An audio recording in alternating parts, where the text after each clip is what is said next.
Welcome back to our channel. Today we're going to talk about Noah. Who was Noah? How many clean animals did he take onto the ark? And we'll also talk about what the rainbow represented.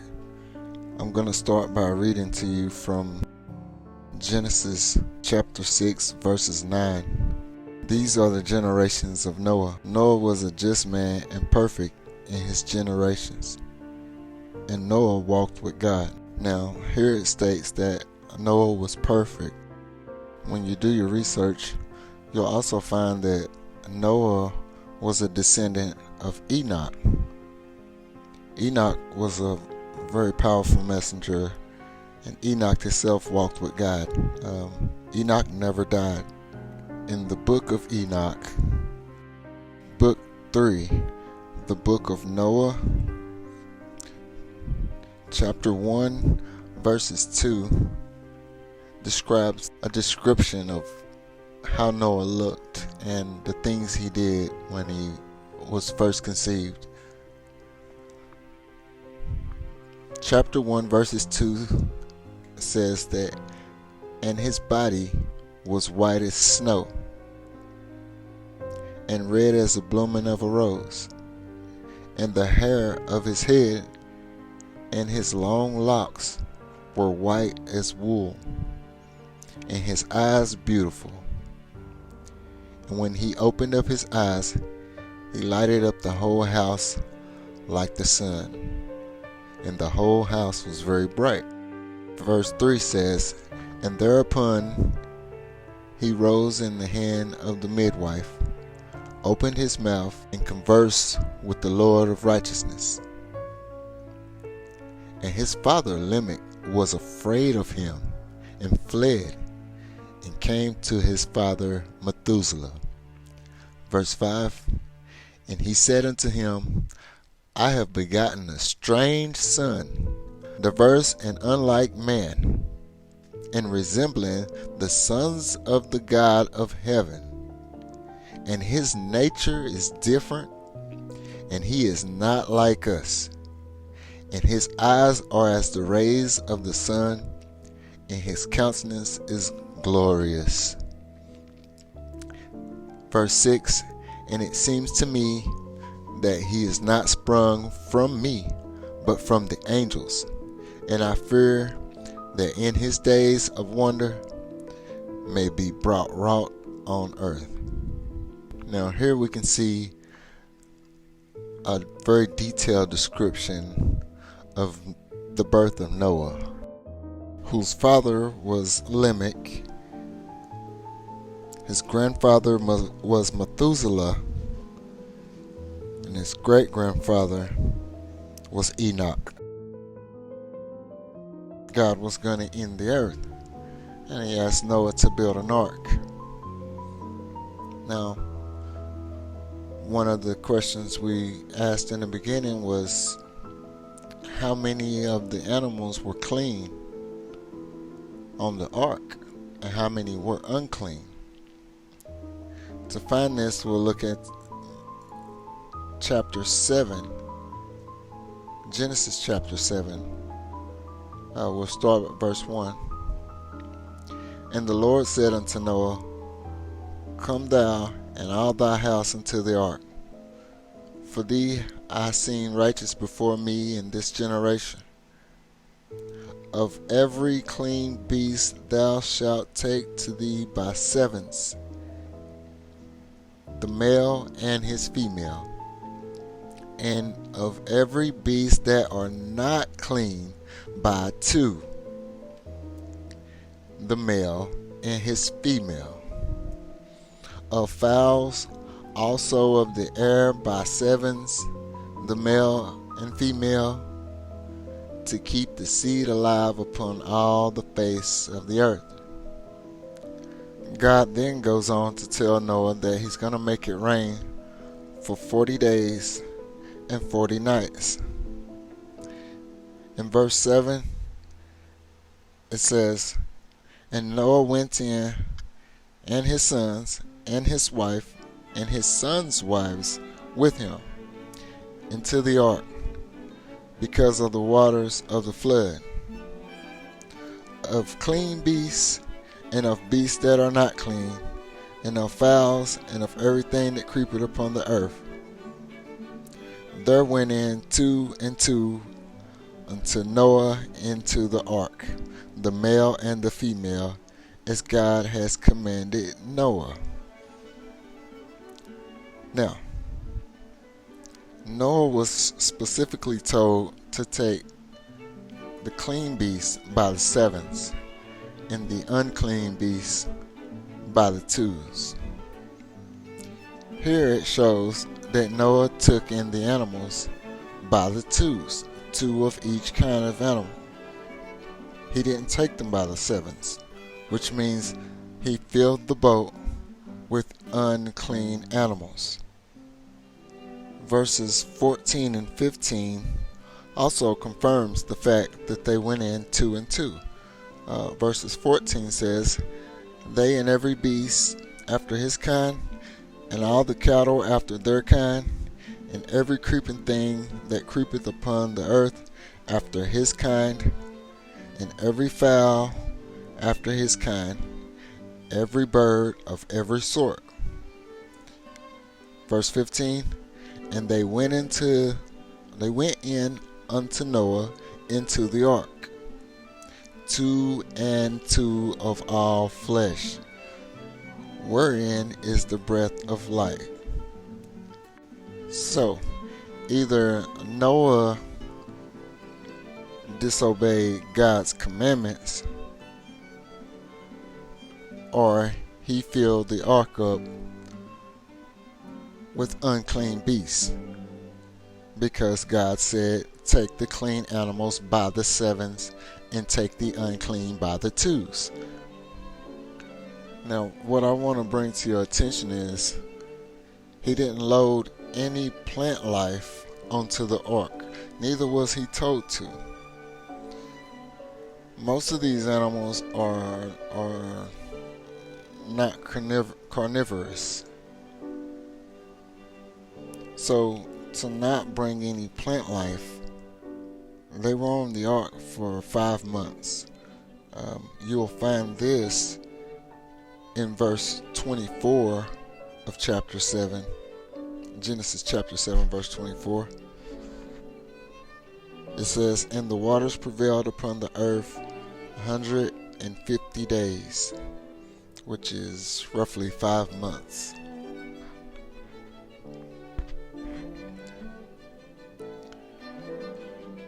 He ended up staying on the ark a little bit longer than that. But I want to get to what happened when they ran aground. And what you'll find is, I'll just read it.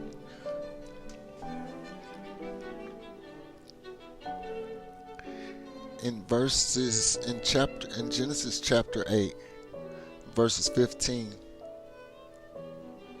it states that God spake unto Noah, saying, Go from the ark, thy wife, and thy sons, and thy sons' wives with thee. Bring forth with thee every little thing that is with thee, of all flesh, both of fowl, both of cattle, and of every creeping thing that creepeth upon the earth, that they may breed abundantly in the earth, and be fruitful, and multiply upon the earth. And Noah went forth, his sons, and his wife, and his sons' wives with him. Every beast,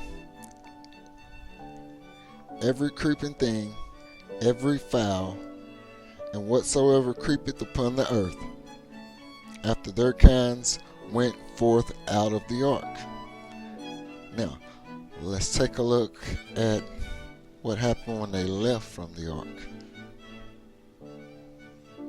And Noah built an altar unto the Lord, and took of every clean beast, and of every clean fowl, and offered burnt offerings on the altar. And the Lord smelled a sweet savor. And the Lord said in his heart, I will not again curse the ground any more for man's sake. For the imagination of man's heart is evil from his youth. Neither will I again smite any more every living thing as I have done.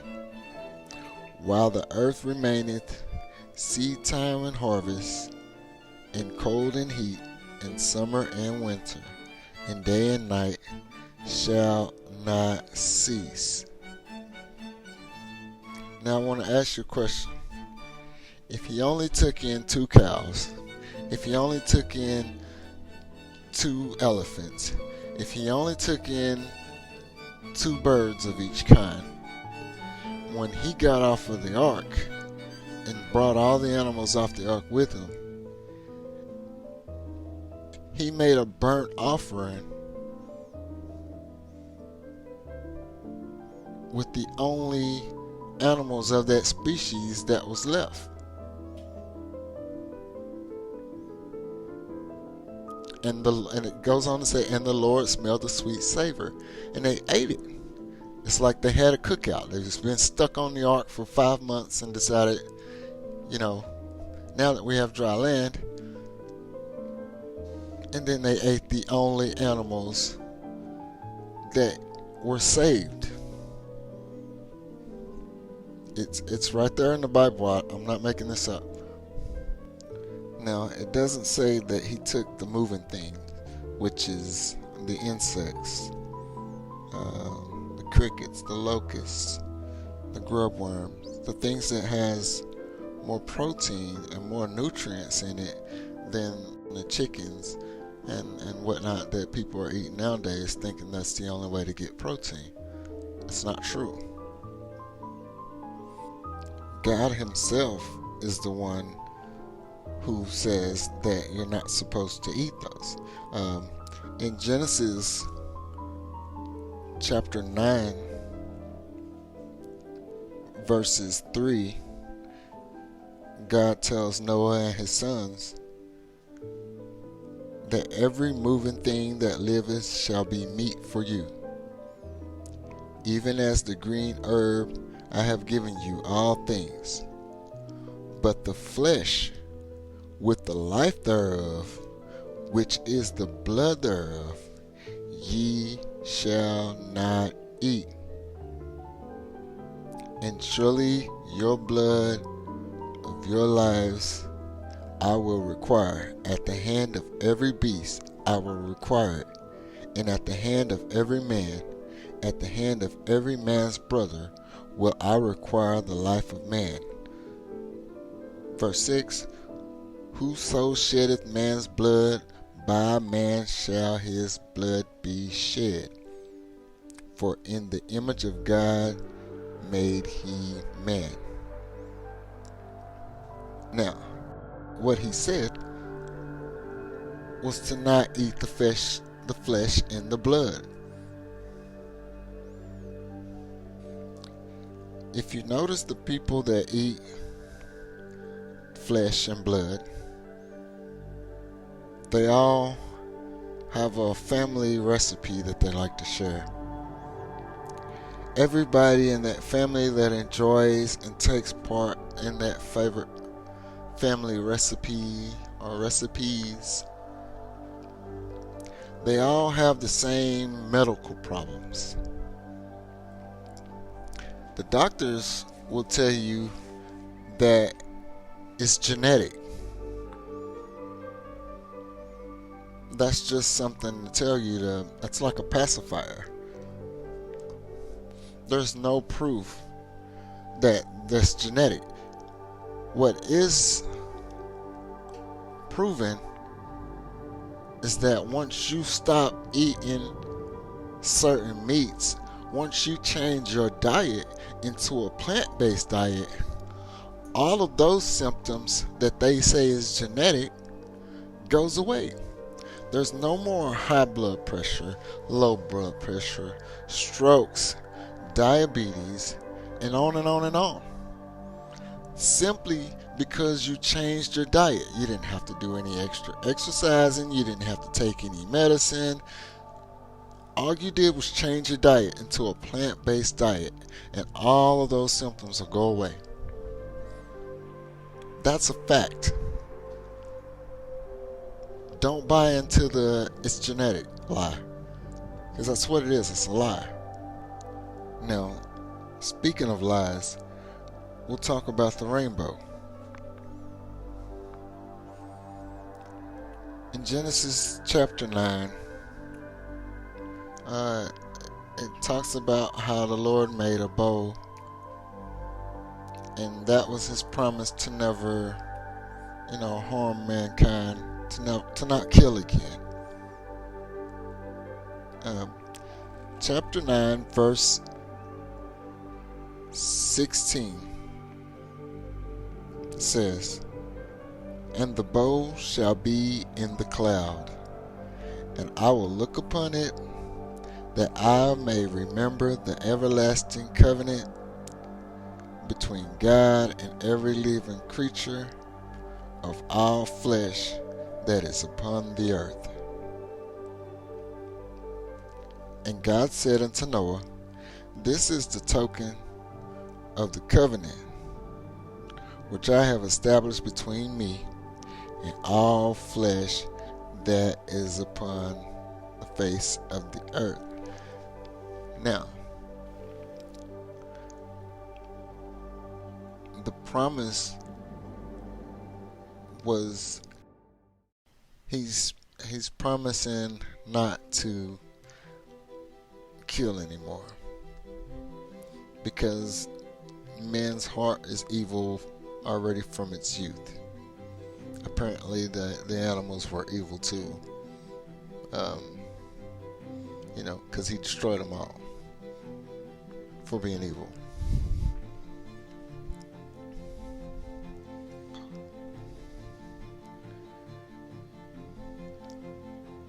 I want to let you know that our last chapter talks about acceptance. Accepting people for who they are, how they are. To get mad at a group of people and destroy the whole world in the process, as a result of the anger, is not a loving act. It's not a forgiving act. It's not an understanding act. It's not a reasonable act. To apologize for murder only to turn around and destroy other cities like Sodom and Gomorrah, multiples, where he kills again out of anger. Oh, they disobeyed me. That's a lie. It's called a lie when you promise not to do something and you do it anyway, repeatedly. Especially when it's something as serious as murder.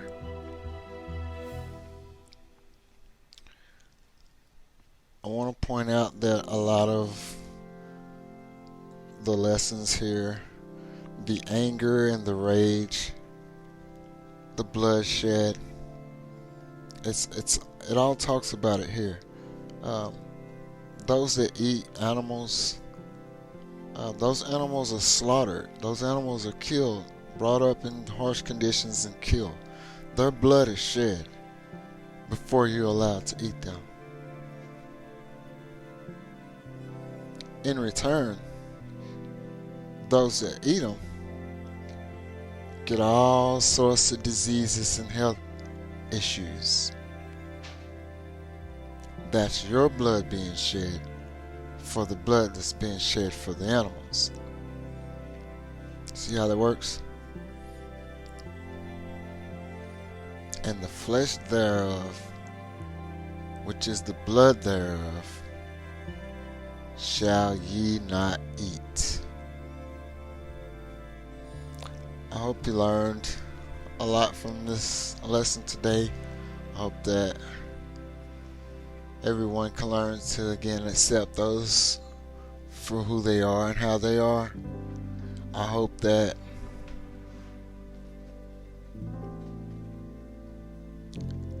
this message reaches you with peace and understanding.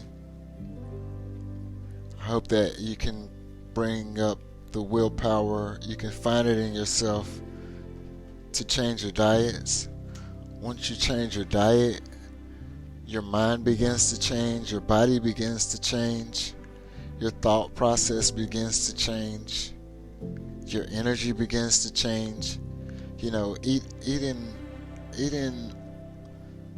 non-plant-based diets.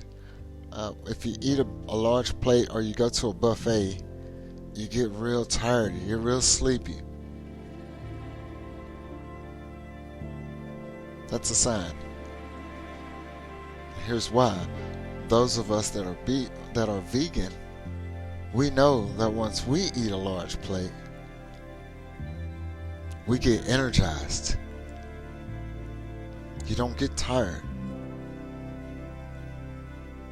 There's a difference. Anything that you stop eating, if you have the willpower to stop eating for long enough, if you stop eating a certain food, whether it's pork, whether it's fish, whether it's chicken, whether it's beef, and then you begin to eat it again, you will get sick. That includes milk, eggs, cheese. You will feel it, and you will not feel well. You're going to feel sick. That's your body telling you that you're not supposed to eat that. A lot of people are told that they're lactose intolerant.